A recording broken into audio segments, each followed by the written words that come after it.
Let's explore whether or not meditation is supposed to be boring. This evening's lesson is drawn from a good-hearted question found on Reddit.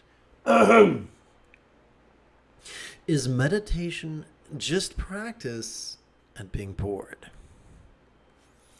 Sorry if my question is stupid, but I've never genuinely tried or been interested in meditating. But I'm pretty desperate in regards to staying sober from dope. I'm sober now, but I know my triggers, and the biggest one is simply boredom.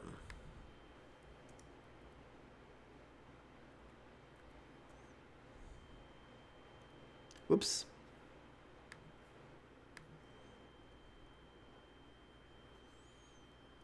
Too many Groundhog Days in a row kind of life, you know? And I want to stop right here and just say if I had a hat, I would take it off to the person writing this, because this shows tremendous insight. As one who has a shit ton of disabilities, most of them pertaining to my central nervous system, I've had to learn the hard way about dopamine. And yes, one of the reasons why people who have ADHD, such as myself, must not dally with illicit substances is because we cannot regulate dopamine. And the inability to regulate dopamine is key to any addiction. A symptom of dysregulated dopamine is boredom. So there's an old saw where a child says, "I'm bored," and the parent says, "Only boring people are bored." Oh, that parent should be pummeled about the head and shoulders, because that is terrible. Number one, it's teaching the kid not to be honest about what they're experiencing. And number two, it's completely ignoring the fact that boredom is the body's cry for more dopamine. Dopamine isn't a luxury. Dopamine is not icing on the cake of life. Dopamine is something that is essential to survival.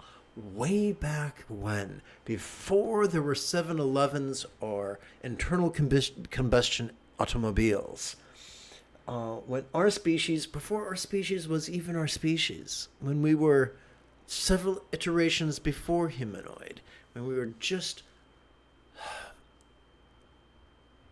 living in the Precambrian sea, we needed dopamine to maintain the alertness, to refrain from becoming someone else's lunch. If dopamine drops beyond a certain point, we become inattentive, and then we become a meal. So dopamine management is crucial to survival.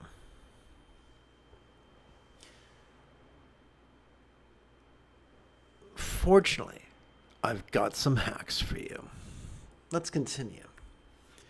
I met a lady that wants me to try meditating. I think she practices Hinduism or something. Anyway, I can't imagine anything more boring than meditation. Therefore, I came to the conclusion that meditation is just practice at doing nothing. So I find that there is a lot of confusion about meditation. And I found one of the things that really clarifies things is to view meditation through the lens of neuroscience, which is exactly what we're going to do in a moment or two.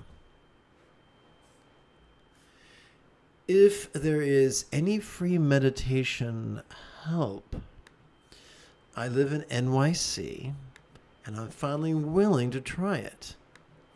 I guess. Oh, the enthusiasm is inspiring. Well, dude, I teach every 12 hours for free on YouTube. You can watch me live. YouTube's really good at saving my live streams. So it's free, so the price is right. So let's get to it. I'm going to search for an image. There we go. This is a good image to play with. This is an artist's depiction of the cross-section of the human brain. It's not perfect, but it's good enough. It's good enough for the likes of us. So we see the brain proper, and then we see an overview of the sympathetic nervous system and the parasympathetic nervous system. Or to put it simply, we see the brain, and we zoom out for the entire central nervous system, which kind of looks like a tadpole, doesn't it? What if meditation was simply a tool with which we cooperate with our autonomic nervous system in its efforts to heal us? Bear with me now. Most of us know that we have 3 tubes in our inner ear. And those 3 tubes are responsible for equilibrium. Those 3 tubes are responsible for helping us to sit up straight and walk straight, even if the surface we're walking on is tilted. We don't have to focus, we don't have to concentrate, it works automatically. So, through a happy coincidence of evolution, we have this mechanism that can ensure we're able to walk at an even keel, which is terribly useful. Similarly, through a different happy coincidence of evolution, there is a self-healing mechanism within our central nervous system. But it only works if we cooperate with it. Sadly, because of society, most of us have been taught to fight against it, which is super lame.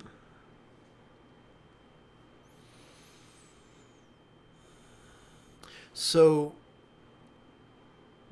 Sturgeon's law reminds us that 90% of everything sucks, but not in the fun, tingly way. So I'm going to look for another chart. Here we go. Good old Dr. Rosemary Anderson did a splendid job of translating the 81 poems of the Tao Te Ching into English. A careful study of that text will reveal to us not only the difference between yang and yin, but the fact that the author implores us to always choose yin. In Buddhist mythology, it is said that the word Buddha is just a nickname for good old Gautama. And that Gautama, who we know as the Buddha, had a wicked evil cousin known as Devadatta, which is Sanskrit for shithead McGee. Now, good old shithead McGee thought it would be a splendid idea to be rigid, fearful, suspicious, controlling, elitist, cryptic, competitive, and cruel. Whereas the Buddha felt the opposite, that it's much better to be flexible, loving, rational, laid back, egalitarian, lucid, cooperative, and kind. So we can narrow this down to just being flexible versus being rigid. And we're going to show that simple dichotomy can either hinder our ability to cooperate with our autonomic nervous system or facilitate it.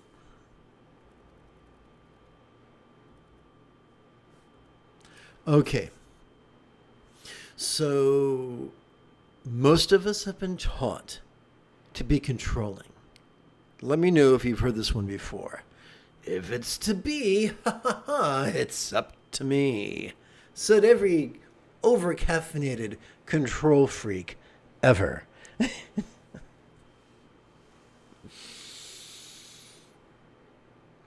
When we are in the thrall of our own controlling tendencies, we tend to confuse meditation with active concentration or active analysis.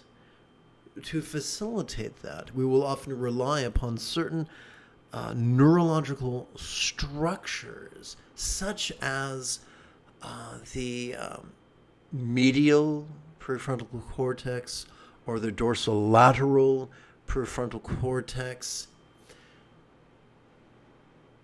And it's kind of lame because our prefrontal cortex evolved, for analysis and to, compare and contrast and do math and all these really fun, interesting things.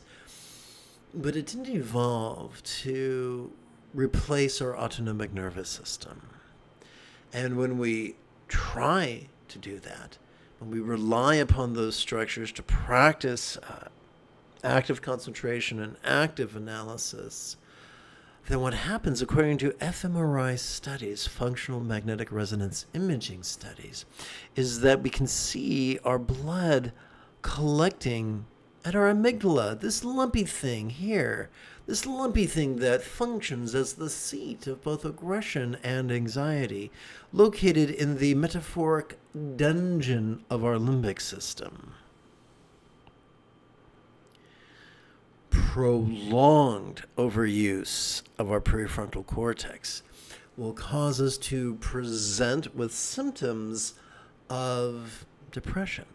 Now, I don't know about you, but I don't need any extra despair or terror or rage. Therefore, this system won't cut the mustard for anybody. But I've got some good news. Let's start with the seventh fold of the Buddha's eightfold path, a little thing us big kids call mindfulness. Every time we inhale, whether we know it or not, whether we mean to or not, whether we feel it or not, we are accessing our sympathetic nervous system, ensconced within the thoracic or ribcage region of our spinal cord. It evolved not for active concentration. It evolved not for mind blanking. Instead, it evolved to simply perceive. And to perceive vulnerably, passively, viscerally, and randomly. All sloppy and messy-like. Like a duck eating a tossed salad.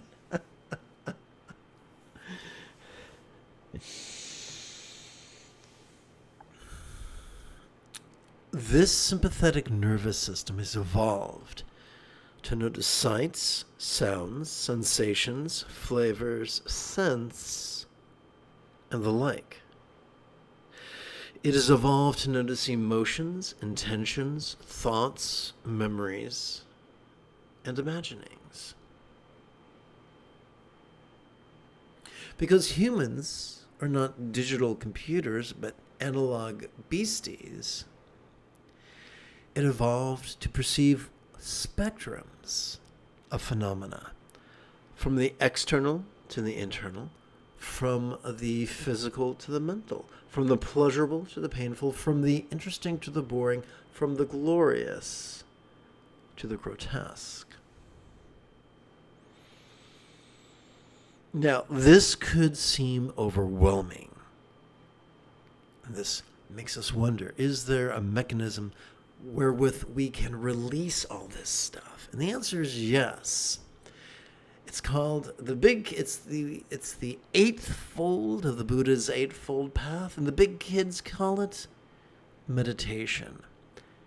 Every time we exhale, Whether we know it or not, we are wired to access our parasympathetic nervous system, which is ensconced within the lower lumbar region below our sympathetic nervous system, and the tippy top of the cervical region above the sympathetic nervous system.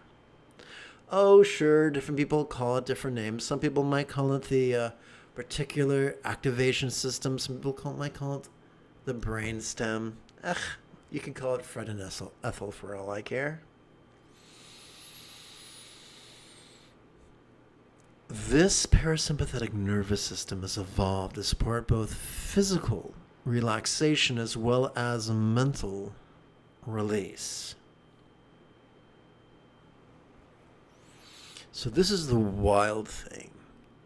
When we indulge our controlling tendencies and when we confuse meditation for active concentration and active analysis, we become crank butts, all cranky-like, and then we burn out, fall into despair. But when we rely upon our sympathetic nervous system and our parasympathetic nervous system, this blood shifts to this thing here that kind of looks like a catcher's mitt from baseball. This thing that the big kids call the anterior cingulate gyrus. This squidgy thing that functions as the hub of our mirror neurons, the seat of empathy and compassion and love.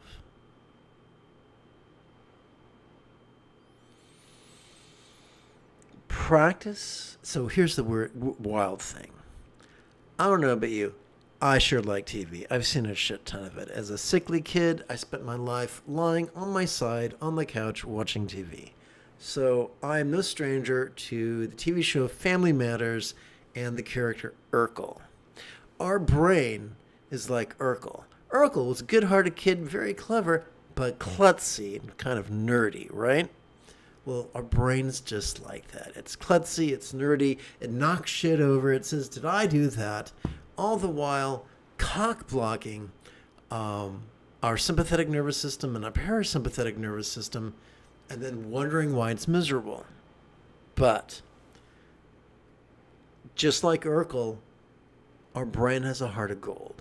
And if we ask our brain to silently and mentally recite the demonstrative pronoun this during our inhalation, it'll cooperate with our sympathetic nervous system and will perceive.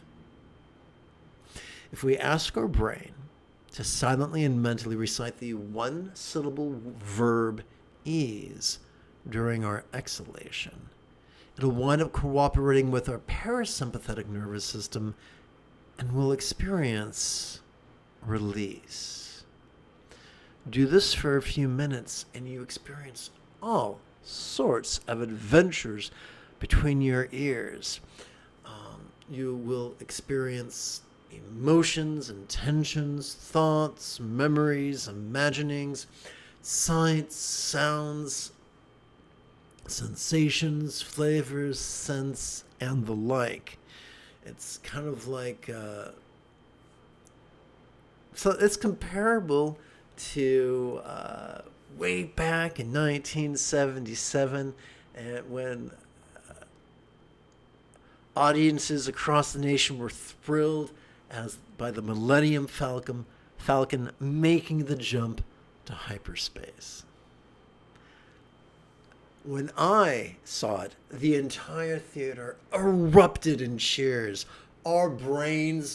Everyone's brain was blown by that point. Now,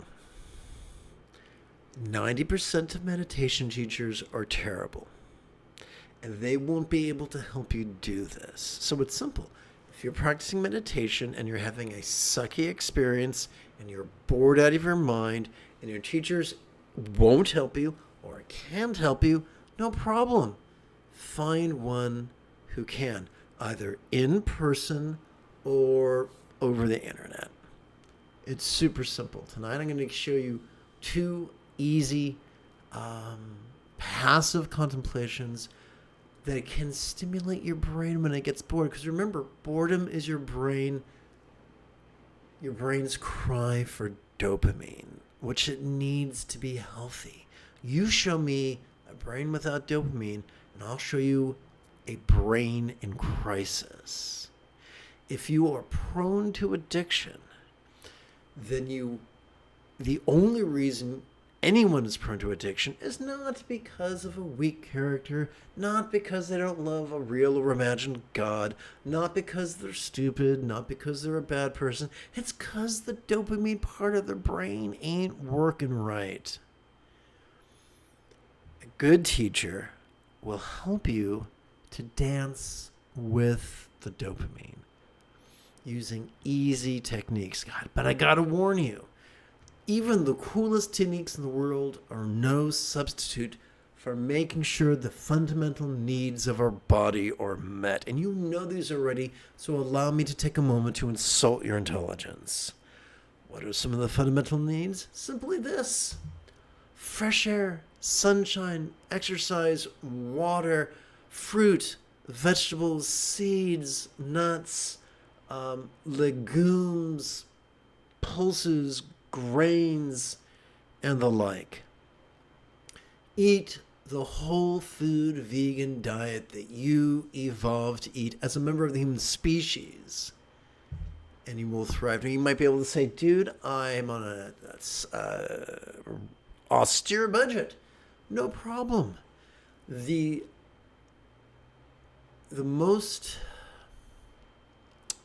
Oh, the right adjective is eluding me right now. But if you can go into some of the poorest villages in the world, you'll see people thriving on a whole food vegan diet. I spent many years doing all my shopping at the dollar store, and I was able to eat a whole food vegan diet. So it's totally doable. There are books you can buy on the internet, go vegan for $5 a day, go vegan for $3 a day, stuff like that. You can do it. I promise you. So these things will help you to manage your dopamine. Also, things like, getting a good night's sleep. Recreation. Doing things with people you love. These things will help. Just as these things are not a substitute for meditation, meditation is not a substitute for these things, but they work well together, like a peanut butter and jelly sandwich. Bread is not a substitute for peanut butter. Peanut butter is not a substitute for bread, but they go really well together.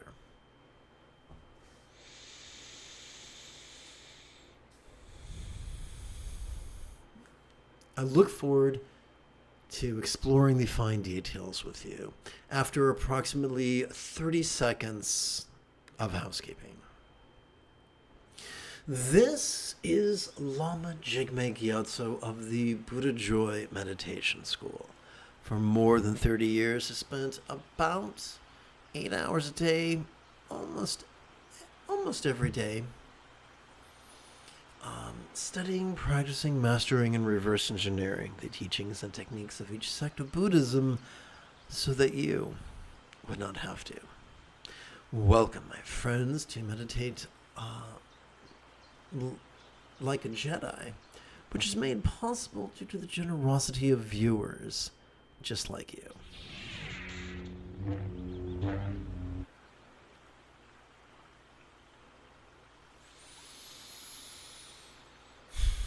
Let's play with the latest iteration of the practice text known as Love and Letting Go, replete with doggies and kitties, because, of course, why not? Doggies and kitties are my neighbor's dogs and cats are my drug of choice. So before we muck about with mindfulness and meditation, let's play with those super, super easy, gentle, passive contemplations I told you about. Let's begin by bringing the four bases of mindfulness: the circumstantial, the physical, the interpersonal, and the mental, into the path of stress and loving kindness. Please chant with me. Since we are not alone in our mental frustrations, we could also long that others' mental needs also be met. As we breathe in, we could silently and mentally recite wise. As we breathe out, we can silently and mentally recite all. No, our job is not to actively visualize or believe or emote or pretend we're Gandalf the Grey and work magic. All we're doing is silently, mentally, and passively playing with words in a way that exercises our loving intention. That's it. Easy peasy lemon squeezy. Let's play with this particular exercise for 4 rounds, assuming that a round is simply one inhalation followed by one exhalation. We can advance the tip of our left thumb during our in-breath and count the next 4 rounds upon the creases and tip of our left little finger together.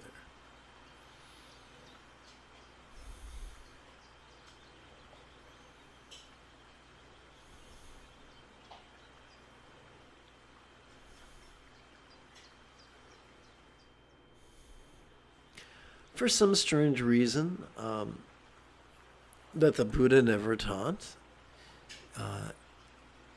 there are many places in Asia where a conical tower is used to symbolize the Buddha's enlightened mind. And that's what we see right here. It's purely a cultural affectation. Together. Since we are not alone in our interpersonal frustrations, we could also long that others' interpersonal needs also be met.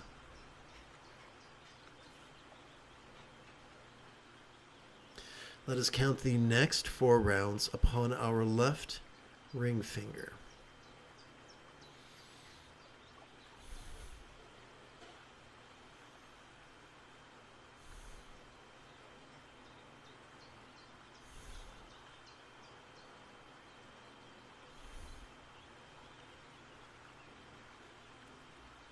Together. Since we are not alone in our physical frustrations, we could also long that others' physical needs also be met. Let us count our next 4 rounds upon the creases and tip of our left middle finger.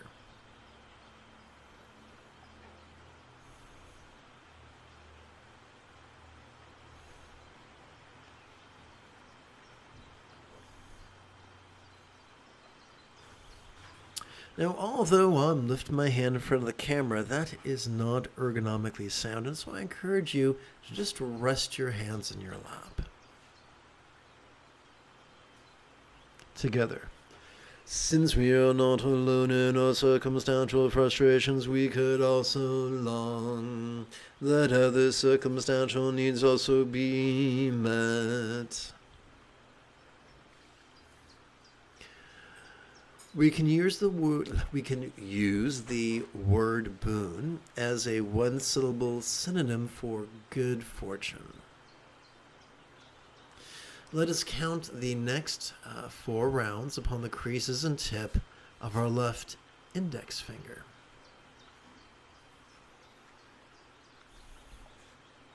So we're taking our own natural greed and returning it into universal love.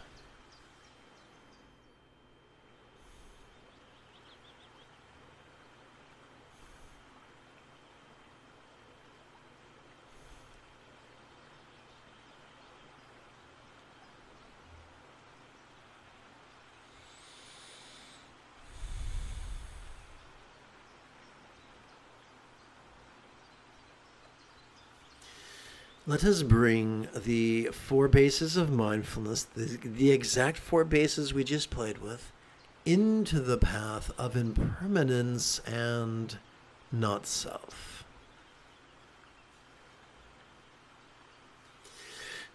So before we do this might be a good time to give you a heads up.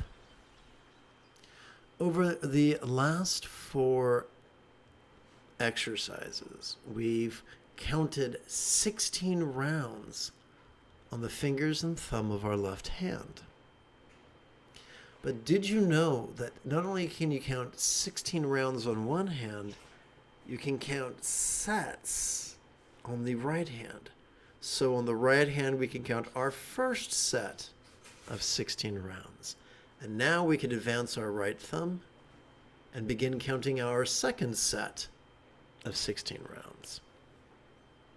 This could seem overwhelming, but hang out with me once every 12 hours or so, and within a week or two, this will be no problem at all.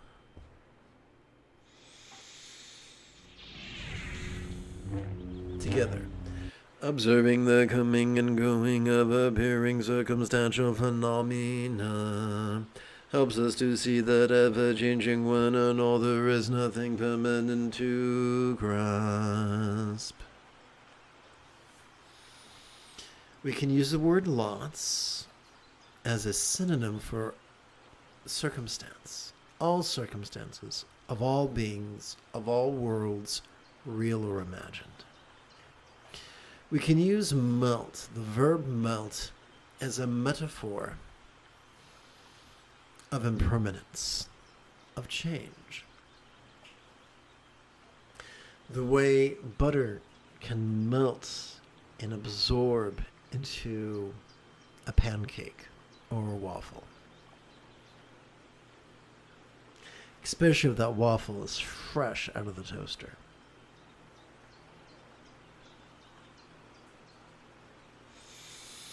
So let us now again start counting our first set, our first four rounds upon the creases and tip of our left little finger.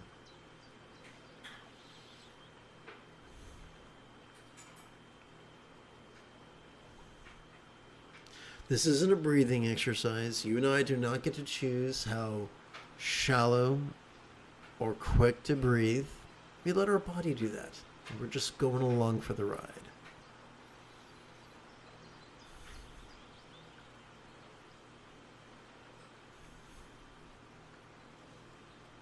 Together.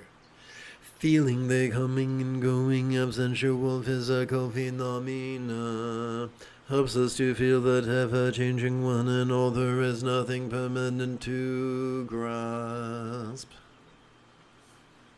We can use forms as a synonym for bodies.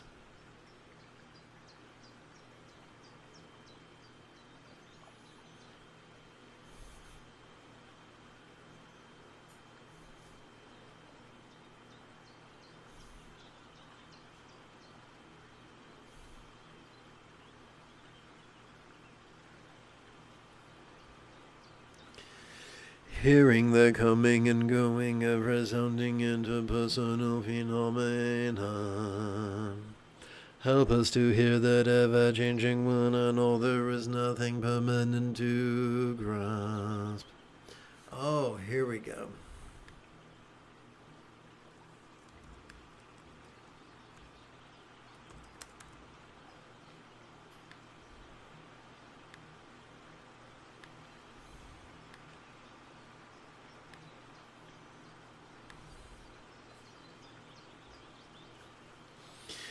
We can use the word feels as a synonym for all beings' experience of the interpersonal.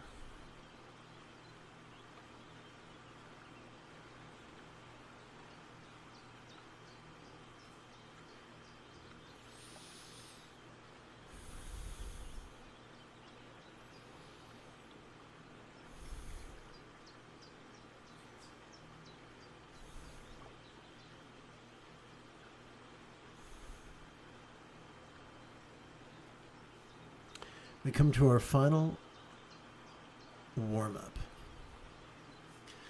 Noticing the coming and going of lucid mental phenomena.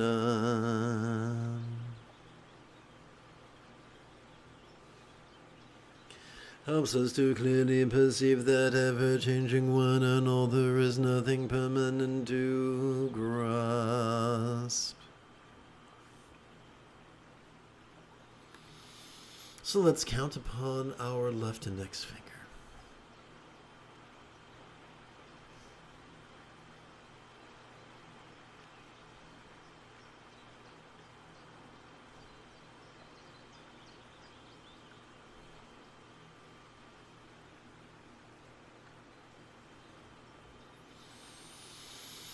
Now let us bring whatever we spontaneously notice into the path of awareness and release that we discussed in the opening lesson.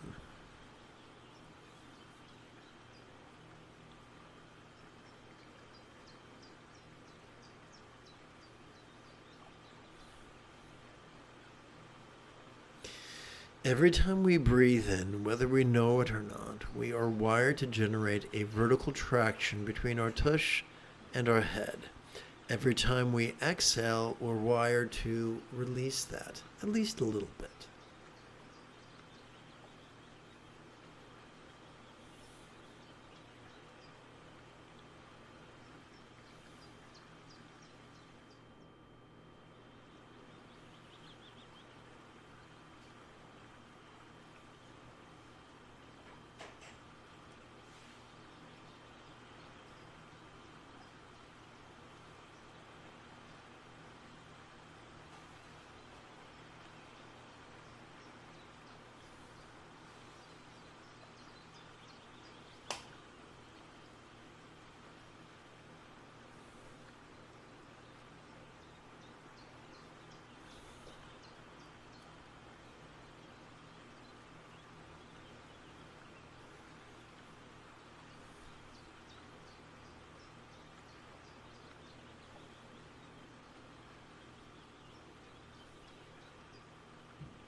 Notice how in ancient Buddhist statuary, the legs are not depicted as agonizingly twisted into a pretzel.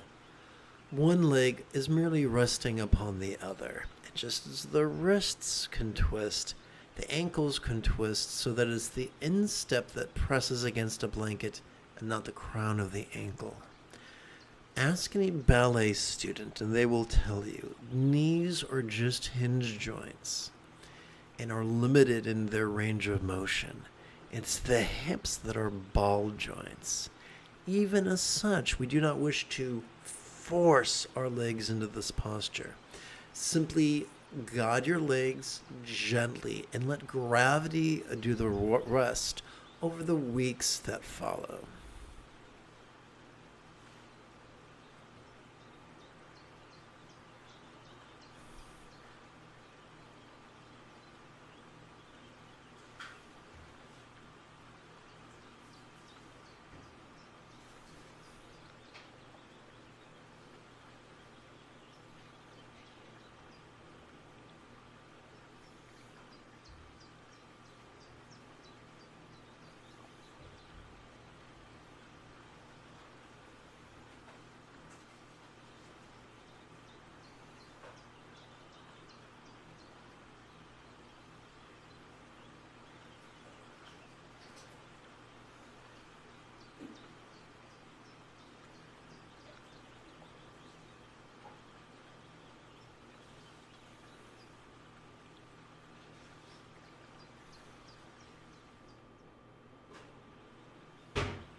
We never feel quite as vulnerable as when we are naked.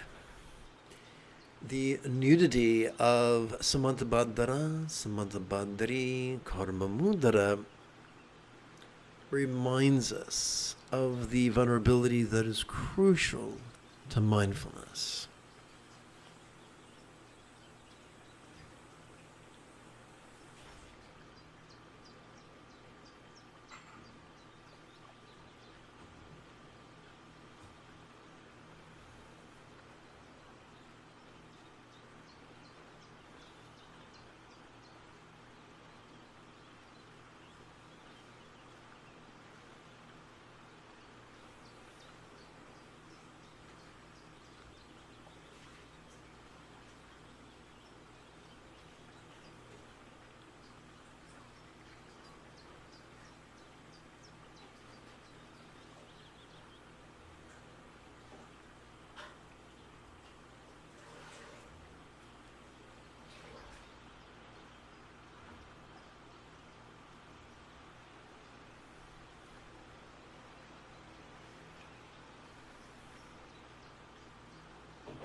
The greatest Dzogchen Lamas of Tibet have insisted that the highest love is spontaneous and uncontrived, and is the effortless byproduct of mindfulness and meditation.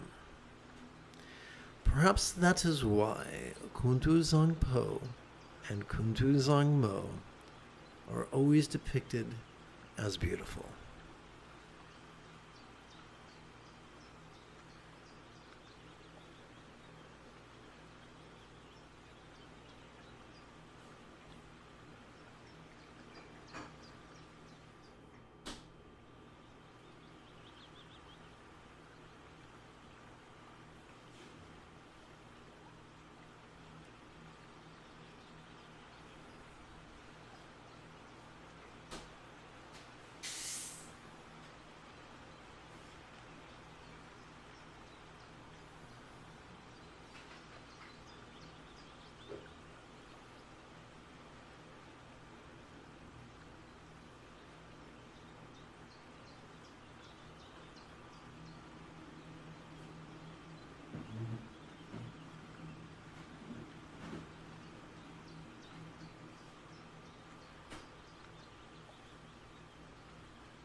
He who was the color of the azure sky, and who is depicted as passively savoring tantric union, symbolizes centeredness.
She who is the color of a cumulus cloud,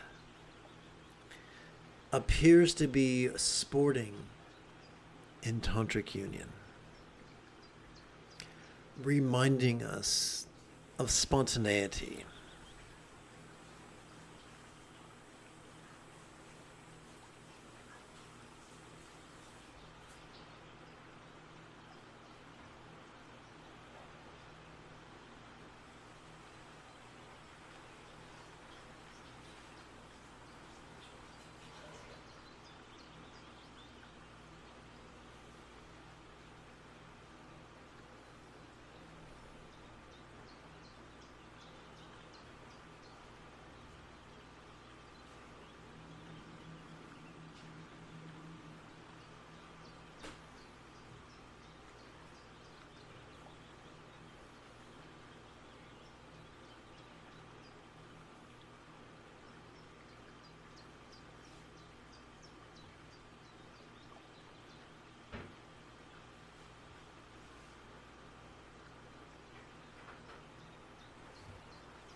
When our choices, utterances, and deeds flow from the effortless effort of love's centered spontaneity, our lives can become as blissful as the real or imagined paradise or pure land or vati of a real or imagined Buddha.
As we relax into our exhalation, whatever we noticed during the previous inhalation could feel as if it was as non-graspable.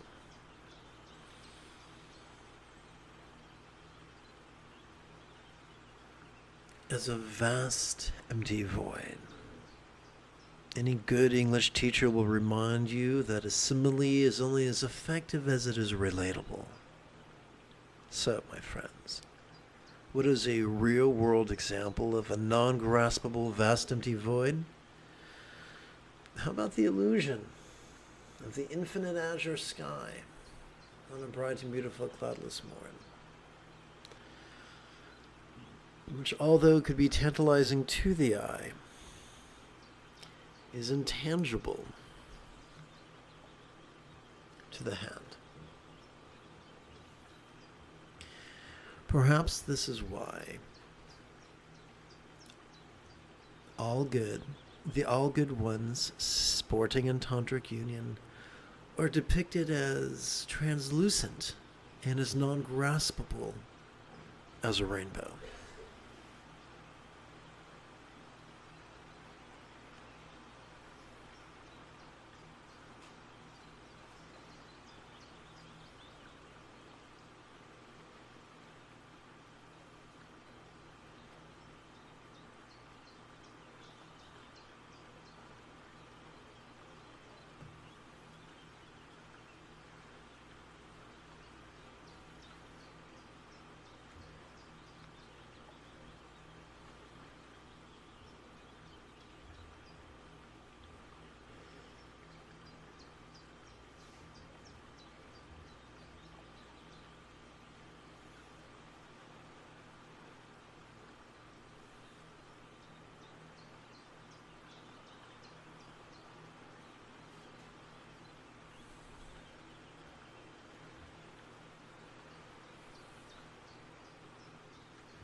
Let us seal this evening's practice by percussively chanting loving wishes for universal enlightenment and well-being.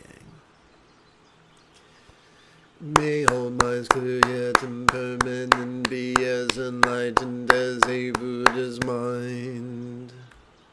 May all relationships resounding yet impermanent be as loving as a Buddha's speech. May all bodies sensual yet impermanent be as beautifully healthy as a real or imagined Deva's form. May all circumstances appearing yet impermanent be as safe and abundant as a real or imagined Devi's land.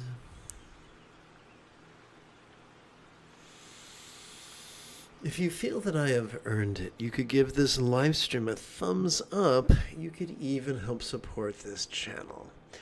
In approximately 10.5 hours, I would very much like to return to lead tomorrow's early meditation class and group practice. And if you are as geeky as me, may the Force be with you always.